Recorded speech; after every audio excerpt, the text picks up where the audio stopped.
గులకరాయికి ఎక్కువ, బండరాయికి తక్కువ. కంకర్రాయికి తక్కువ, గులకరాయికి ఎక్కువ. ఆయన కోడికత్తికి ఎక్కువ, గొడ్ల పొట్టుకు తక్కువ. జగన్మోహన్ రెడ్డి గారు ఏమైనా స్వయం కృషితో పైకి వచ్చిన వ్యక్తి కాదండి. నీకు ఇంకా తొక్కించుకోవాలనుకుంటే ఆ సింగిల్ డిజిట్కి వచ్చేస్తామేమో. చదవటం రాదు, ఇంగ్లీష్ రాదు, హిందీ రాదు, చూడకుండా చదవడం రాదు, చూసి అసలు చదవడం రాదు. హెచ్చోడి చేతిలో రాయిలా ఉంటుంది ఆయనకి. ఆడు చదువురాని అదవ కాబట్టి ఆడు ఇష్టం వచ్చినట్టు 11 మంది ఉన్నారు. 11 మంది ఎమ్మెల్యేలు 11 సబ్జెక్టుల మీద మాట్లాడవచ్చు. దానికి ప్రతిపక్షం ఇవ్వక్కల. అసలు తండ్రి లేకపోతే అసలు ఇతని పరిస్థితి ఏంటి? Welcome to S4 media. నేను మీ రేఖ. ఈరోజు మనం తాడేపల్లిగూడెంలో ఉన్నాం. తాడేపల్లిగూడెంలో ఇక్కడ YS Jaganmohan Reddy press meet పెట్టి పవన్ కళ్యాణ్ మీద ఏదైతే సంచలన వ్యాఖ్యలు చేశారో దాని గురించి ఇక్కడ ప్రజలు ఏమనుకుంటున్నారో వారి మాటలో తెలుసుకునే ప్రయత్నం చేద్దాం. నాతో వచ్చేసేయండి. వైఎస్ జగన్ ప్రెస్ మీట్ పెట్టి పవన్ కళ్యాణ్ మీద సంచలన వ్యాఖ్యలు చేశారు కదా, దాని మీద మీ ఒపీనియన్ ఏంటి? ఏముందండి, జగన్మోహన్ రెడ్డి గురించి తెలిసిందే ఉంది. ఉన్న కడపలోనే ఆయన ఏమీ చేయలేకపోతున్నారు. కడపలో చూస్తే మా తెలుగుదేశం వీర మహిళ అయిన వ్యక్తి ఇక్కడ మంచి కడపలోనే మంచి రేటింగ్తో నెగ్గడం జరిగింది. ఎందుకంటే ఆయన కడప సంబంధించిన అక్కడే ఆయన నెగ్గించుకోలేకపోయాడు.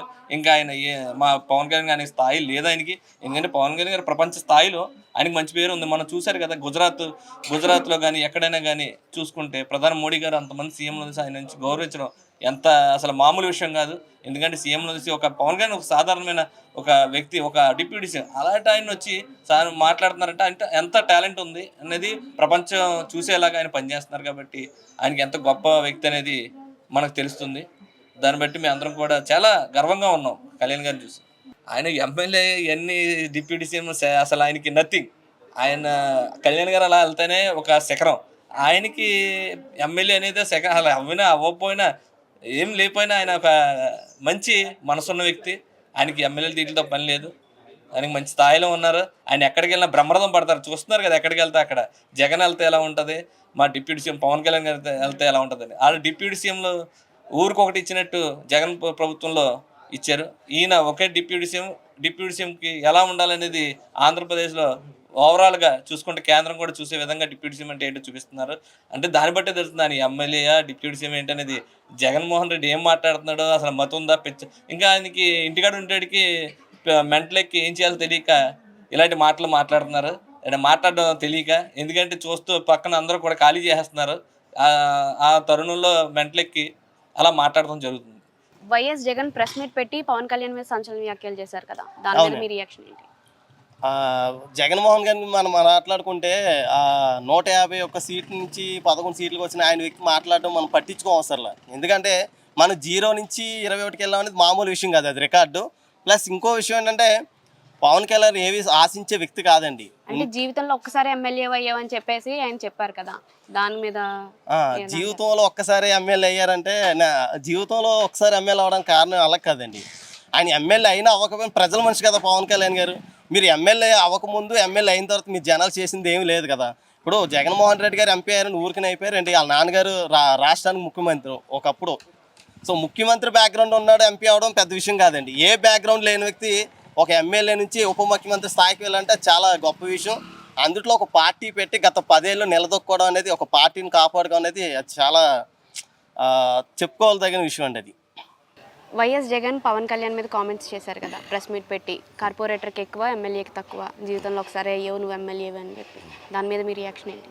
అంటే జగన్మోహన్ రెడ్డి గారు ప్రజలకి ఏది ఇచ్చారో ఆయనకి ఇంకా మర్చిపోయినట్టున్నారు. ఆయనకి ఇంకా ఎక్కడో ఉన్నారు. ఆయన కొంచెం ఇంకా దిగపోతే ఇంకా ప్రజలు ఇంకా ఆల్రెడీ పవన్ కళ్యాణ్ గారు అధపాతాలను తొక్కేశారు. నీకు ఇంకా తొక్కించుకోవాలనుకుంటే ఆ సింగిల్ డిజిట్కి వచ్చేస్తామేమో అని నేను అనుకుంటున్నానండి. ఎందుకంటే పవన్ కళ్యాణ్ గారు అనే వ్యక్తి ఒక కార్పొరేట్కిను తక్కువ, కార్పొరేట్కి ఎక్కువ, ఎమ్మెల్యేకి తక్కువ అని చెప్పేసి నువ్వు విమర్శిస్తున్నావు కదా. మరి నీ తండ్రి ముఖ్యమంత్రి కాకపోతే నువ్వు అసలు దేనికి పని చేయగలదు? ఒక కార్పొరేటర్కి పని చేయగలవా? పవన్ కళ్యాణ్ గారు ఆయన పార్టీ పెట్టినప్పుడు ఆయన పరిస్థితి ఏంటి? ఆయన వెనకాల ఎవరున్నారు? ఆయన ఒక ఆర్థిక బలం లేదు, రాజకీయ అండదండలు లేవు. కానీ అవన్నిటినీ కూడా ఇవాళ ఆయనకి అంతటా సృష్టించుకుని ఇవాళ ప్రజల్లో ఎంత విప్లవాన్ని తీసుకొచ్చి ఇవాళ ఆయన ఉప ముఖ్యమంత్రి అధిష్ఠానించాడంటే అదేది మీకులాగా తండ్రి చాటుని వెనకాల వచ్చిన వ్యక్తి కాదు. నీకులాగా పదవి వచ్చిన తర్వాత తండ్రి పేరు తీసేసే వ్యక్తి కాదు. ఆయన ఖచ్చితంగా ప్రజల కోసం ఏదైనా చేయాలని దృఢమైన సంకల్పంతో వచ్చాడు కాబట్టి ఈరోజు ప్రజలు నీరాజనాలు పలుకుతున్నారు. దాన్ని చూసి ఓర్వలేక మరి నిన్ను విమర్శించాలంటే నువ్వు గులకరాయికి కంకర్రాయికి తక్కువ గులకరాయికి ఎక్కువ. నీ పరిస్థితి ఇది, ఈ స్టేటస్. దీన్ని ఎప్పుడు మర్చిపోకు. ఎందుకంటే ఎప్పుడు ఒకప్పుడు కోడికత్తి డ్రామాలు ఆడావు, గులకరాయి డ్రామాలు ఆడావు. ఇలాంటి డ్రామాలు ఆడి నువ్వు ఎంతసేపు సీఎం అవ్వాలనుకున్నావు తప్ప పవన్ కళ్యాణ్ గారు ఎప్పుడు కూడా ఓటమి చూసి భయపడలేదు. ఓటమిలో పాఠాలు నేర్చుకుని ముందుకు వెళ్ళి గెలిచిన తర్వాత ఒకటే చెప్పారు, మనం చేయాల్సింది ప్రజల కోసం, మనం ఇంకొకరిని విమర్శించొద్దు. మీరే చూస్తున్నారు కదా, అంతకుముందు పరిపాలనలో నాయకుల మాటలకి ఇప్పుడున్న మాటలకి అనేక వ్యత్యాసం ఉంది. ఇవాళ ప్రజలు కుటుంబ సమేతంగా కూర్చుని చూసే విధంగా నాయకుల మాటలు ఉంటున్నాయి. అప్పుడు కుటుంబ సమేతంగా కూర్చునే విధంగా మన నాయకుల మాటలు లేవు. మరి ఎంత దారుణమైన దారుణమైన పరిపాలన మీ పరిపాలన జరిగింది. మీకు అందుకనే ప్రజలు 11 సీట్లు బుద్ధి చెప్పారు. అయినా మీకు బుద్ధి రాకుండా మీరు ఎలాంటి తింగర మాటలు మీ కార్యకర్తలో ఉన్నది లేనిది ఏదో పేకమేడ కింద కడుతున్నారు, దాన్ని మళ్ళీ మీరు కూల్చుకుంటున్నారని కూడా నేను చెప్తున్నాను. పవన్ కళ్యాణ్ పై వైఎస్ జగన్ కామెంట్ చేశారు కదా, దానిపై మీ రియాక్షన్ ఏంటి? ఇప్పుడు మనం జగన్మోహన్ రెడ్డి గారి కామెంట్ గురించి మనం మాట్లాడుకోవసరం లేదండి. ఎందుకని చెప్తున్నానంటే జగన్మోహన్ రెడ్డి గారు ఏమైనా స్వయం కృషితో పైకి వచ్చిన వ్యక్తి కాదండి. ఇప్పుడు ఉదాహరణకి మా నాన్నగారు ముఖ్యమంత్రి అనుకోండి, మా నాన్నగారికి అన్ని నియోజకవర్గాలు మా నాన్నగారి పార్టీలో పనిచేసిన వ్యక్తులు ఉంటారు నియోజకవర్గాలు అందరూ కూడా. ఇప్పుడు కొడుకు పార్టీ పెట్టారు, నాన్నగారు చనిపోయిన తర్వాత కొడుకు పార్టీ పెట్టినప్పుడు ఏమవుతుందంటే అన్ని నియోజకవర్గాలు వీళ్ళకి సపోర్ట్ ఉంటుంది. ఆ క్యాండిడేట్లందరినీ తీసుకొని పార్టీని ముందుకు తీసుకెళ్ళి పెద్ద గొప్ప విషయం కాదు. మరి పవన్ కళ్యాణ్ గారు అలాంటి వ్యక్తి కాదు కదా, స్వయం కృషితో వచ్చిన వ్యక్తి. వెనకాల ఎలాంటి రాజకీయ బలం లేకుండా అతను ఒక్కడే ముందుకు వచ్చి పార్టీని పెట్టుకొని పార్టీకి సంబంధించిన కార్యక్రమాలు చూసుకొని ఒక సినిమా షూటింగ్కి అటెండ్ అయ్యి వచ్చిన డబ్బులు ప్రజలకు పంచి ఈ రోజు ఉప ముఖ్యమంత్రి స్థాయికి వచ్చాడు. అలాంటి వ్యక్తి పవన్ కళ్యాణ్ గురించి జగన్మోహన్ రెడ్డి గారు మాట్లాడే అర్హత కూడా లేదు.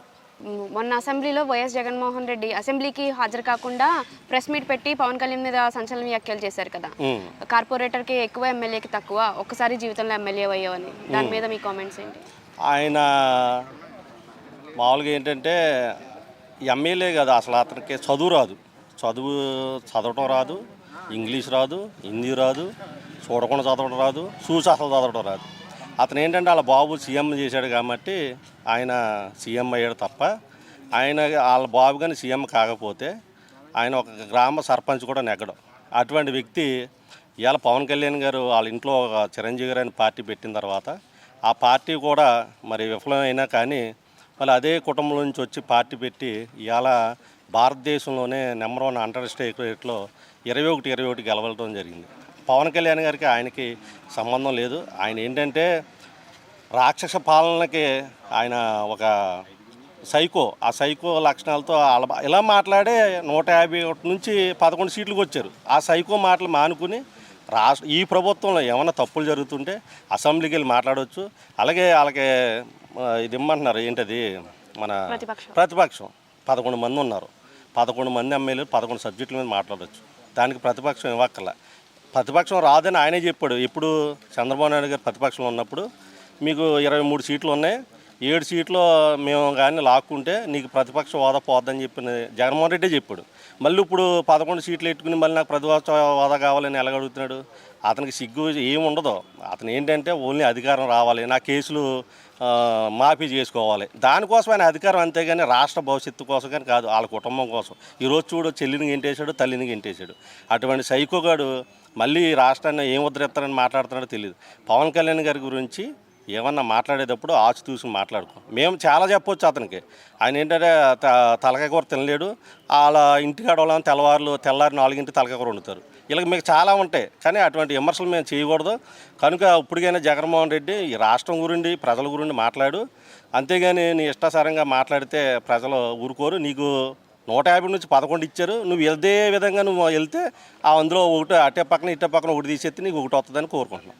YS Jaganmohan Reddy press meet పెట్టి కామెంట్స్ చేశారు కదా పవన్ కళ్యాణ్ మీద, కార్పొరేటర్కి ఎక్కువ ఎమ్మెల్యేకి తక్కువ, ఒక్కసారి జీవితంలో ఎమ్మెల్యే అయ్యాను. దాని మీద మీ రియాక్షన్ ఏంటి? అసలు తండ్రి లేకపోతే అసలు ఇతని పరిస్థితి ఏంటి? ఇప్పుడు పవన్ కళ్యాణ్ గారు అంటే ఇవాళ దేశంలోనే ప్రధానమంత్రి ఎన్నుకోదగ్గ ఏకైక నాయకుడు ఎవరైనా ఉన్నారంటే అది పవన్ కళ్యాణ్ గారు. అలాంటి వ్యక్తికి ఈ ఓటర్లతోటి దీంతో ఎమ్మెల్యే పదవులతో అసలు ఇదే లేదు. పవన్ కళ్యాణ్ గారికి ఎమ్మెల్యే పదవి అనేది తుచ్చప్రాయం. ఎందుకంటే కేకేసి సెంట్రల్ మినిస్టర్ పదవి ఇస్తున్నప్పుడే ఆయన పట్టించుకోలేదు. అలాంటి ఆయనకి ఇది పదవి అవసరం ఏంది? తండ్రి లేకపోతే అసలు ఇస్తుంది గతి ఏంటో చూడండి ఒకసారి. ఆడు చదువురాని ఎదవ కాబట్టి ఆడు ఇష్టం వచ్చినట్టు పడగొచ్చు. కానీ కళ్యాణ్ గారు ఎందుకంటే గతంలో ఒక స్కూల్కి వెళ్ళి జగన్మోహన్ రెడ్డి పిల్లల గురించి వీళ్ళ గురించి పవన్ కళ్యాణ్కి 4 పెళ్ళిళ్ళు చేసుకుని ఇన్ని చేసుకున్నాడు. అలా ఒక స్కూల్కి వెళ్ళి అతను ఏం చెప్పాలనుకుంటున్నాడు భావి తరాలకి?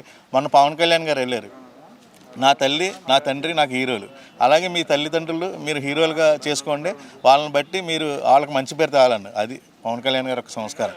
మేము అంత సంస్కరణీయం కాదు కాబట్టి మేము అతన్ని ఇది చేయట్లేదు. ఇప్పుడు వైఎస్ జగన్ పవన్ కళ్యాణ్ మీద కామెంట్లు చేశారు కదా, కార్పొరేటర్కి ఎక్కువ ఎమ్మెల్యేకి తక్కువ, ఒక్కసారి జీవితంలో ఎమ్మెల్యే అయ్యామని, దీని మీద మీ రియాక్షన్ ఏంటి? ఒకటి ఆలోచించండి, ఇవాళ మేము ప్రశ్నించే పాలన నుంచి 2014 నుంచి స్టార్ట్ అయింది జనసేన పార్టీ. ప్రశ్నించే పాలన నుంచి పాలించే పాలన దాకా మేము జనసేన పార్టీలో అధినేత పవన్ కళ్యాణ్ గారు చేసి చూపించారు. ఏదైతే రాజశేఖర రెడ్డి బిడ్డగా అతను ఆయన చూసి పార్టీ పెట్టి ప్రజల్లో రాజశేఖర రెడ్డి చేసిన విషయాలను ఆలోచించి వాళ్ళ అబ్బాయిని సీఎం చేశారు. చేసినందుకు కానీ చేసిన పనికి ఈరోజు ప్రజలందరూ కూడా ఏదైతే రాజశేఖర రెడ్డి చేసిన పనులని ఇతనంతా కూడా ఇంత దౌర్భాగ్యంగా ఇంత లూటీ చేశాడు, 420 గారిని మన సీఎంగా ఎన్నుకున్నామని బాధపడ్డారు. కాబట్టి అటువంటి వాడి మాటలకి ప్రజలైతే ఎవరో పట్టించుకోవడంలే, మీడియా వాళ్ళు మాట్లాడడం ఇది తప్ప అసలు పవన్ కళ్యాణ్ గారిని ప్రశ్నించే బాధ్యత, మాట్లాడే హక్కు, నైతిక హక్కు ఆయనకి లేదు. కాబట్టి దాన్ని అయితే మేము ఎవరూ తీసుకుంటలే సొమెటోగా. లేకపోతే అతనికి ఇచ్చే వార్నింగ్లు మేము జనసేన పార్టీ తరఫున కానీ వీర మహిళలు కానీ చాలా ఎక్కువగా మాట్లాడే అవకాశాలు ఉంటాయి. ఇప్పుడు వైఎస్ జగన్మోహన్ రెడ్డి ప్రెస్ మీట్లో పవన్ కళ్యాణ్ మీద కామెంట్స్ చేశారు కదా, దాని మీద మీ రియాక్షన్ ఏంటి?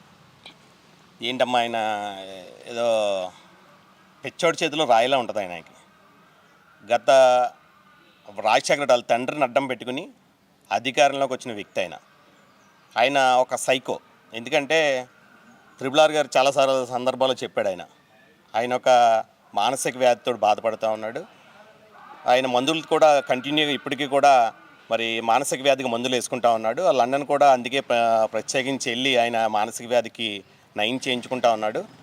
అలాంటి వ్యక్తి నుంచి వచ్చిన మాటలు ఎలా ఉంటాయంటే, ఆయన కోడికత్తికి ఎక్కువ గొడ్ల పొట్టుకు తక్కువ, గులకరాయికి ఎక్కువ బండరాయికి తక్కువ. అలా విధంగా ఆయనకి ఏంటంటే ఆయన్ని ఇతరులలో ఆపాదించుకుని తక్కువ చేయాలని మాట్లాడడం ఒక సైకోతనం అది. అలాంటి వ్యక్తి గురించి అంటే సంస్కారహీనుడైన అవతల వారిని ఏం మాట్లాడాలి? ఎందుకంటే గత ప్రభుత్వంలో చూసాం, కొడాల నాని కానీ, రోజా కానీ, అదేవిధంగా మన పేరు నాని కానీ విమర్శలు ఎంత బలంగా ఉండి అంటే వ్యక్తిగతంగా, అంటే రాజకీయంగా విమర్శ చేసుకోవచ్చు తప్పలేదు, కానీ వ్యక్తిగత విమర్శలు అనేవి నిజంగా చాలా, ఒక వ్యక్తిత్వాన్ని హననం చేయడం అంటే అది ఒక మనిషిని చంపినతో సమానం. ఒక వ్యక్తిని మనం నిందించేటప్పుడు మనం ఏంటని ఆత్మవిమర్శ చేసుకోవాలి. ఆయన ఏంటంటే ఎవరైనా తిడితే ఆయన అది మానసిక ఆనందం పొంది మరి ఆనందించే వ్యక్తి గురించి మనం ఎంత తక్కువ మాట్లాడుకుంటే అంత మంచిది.